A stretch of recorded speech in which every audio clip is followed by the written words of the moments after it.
ఈ సభలో లేరు, వారి పేరు నేను ప్రస్తావించా, కానీ వారు చెప్పిన మాటలు నేను ప్రస్తావించదలుచుకున్నా. కాంగ్రెస్ పార్టీ మేనిఫెస్టో 420 420 అంశాలు ఉన్నాయని చెప్పి హేళనగా మాట్లాడింది అధ్యక్ష. నేను ఈ మేనిఫెస్టోని చూపుతా ఉన్నా, నేను కూడా లెక్కబెట్టిన అధ్యక్ష ఎన్ని అంశాలు ఉన్నాయి. బహుశా 220 అంశాలు ఉంటాయి. లేదు అంటే ఇంకొక 30-40 అంశాలు చాప్టర్లను కలుపుకుంటే 250 అంశాలు ఉంటాయి. మరి నాకు అర్థం కాని విషయం అధ్యక్ష, ఈ 420 సంఖ్య ఎందుకు వచ్చింది, ఎక్కడి నుంచి వచ్చింది, దానికి మూలమేంది అని చెప్పి ఒకసారి మనం ప్రశ్నించుకోవాలి. ఒకవేళ 2014లో వాళ్ళు ఇచ్చిన మేనిఫెస్టో అంశాలు, 2018లో బీఆర్ఎస్ వాళ్ళు ఇచ్చిన మేనిఫెస్టో అంశాలు అన్నీ కూడగడితే 420 అయ్యిందా ఒకసారి వాళ్ళని చూడమంటా ఉన్నా. లేదా మొత్తము ఇచ్చిన అంశాలు, ఇచ్చిన మేనిఫెస్టో, ప్రజలకు ఇచ్చిన వాగ్దానాలు ప్రతి పేజీలో అబద్ధం ఉంది. ఇది 2014లో టీఆర్ఎస్ పార్టీ ఇచ్చిన మేనిఫెస్టో.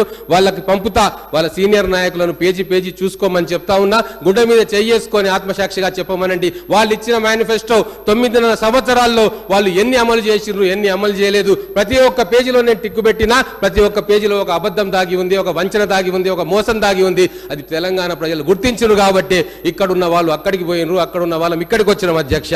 ఇది వాళ్ళు గుర్తించాలని చెప్పి నేను కోరుకుంటా ఉన్నా. 420 అంటే 4 + 2 6. 6 ఎవరి లక్కీ నెంబర్ అధ్యక్ష? చేసిన మోసాలు మనసులో ఉన్నాయేమో, మదిలో ఉన్నవేమో, అందుకే ఆ 420 అనే పదం మాటిమాటికి ఆ నాయకుల నోటి నుంచి బయటకు వస్తూ ఉంది. హుందాగా ఉండాల్సిన అవసరం వచ్చింది.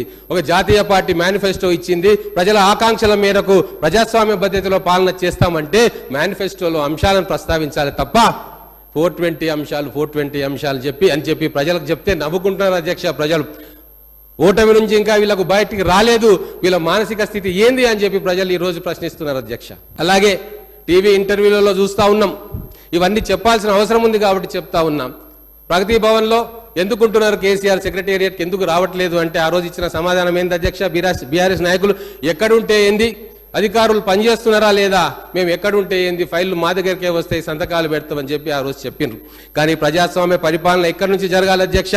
ఫామ్ హౌస్ నీడలో, ప్రగతి భవన్ నీడలో కాదు, సెక్రటేరియట్లో జరగాలి. ఈరోజు ముఖ్యమంత్రి గారు, గౌరవ ముఖ్యమంత్రి గారు, గౌరవ మంత్రివర్యులు సెక్రటేరియట్లో కూర్చొని పరిపాలన చేస్తూ ఉన్నారు.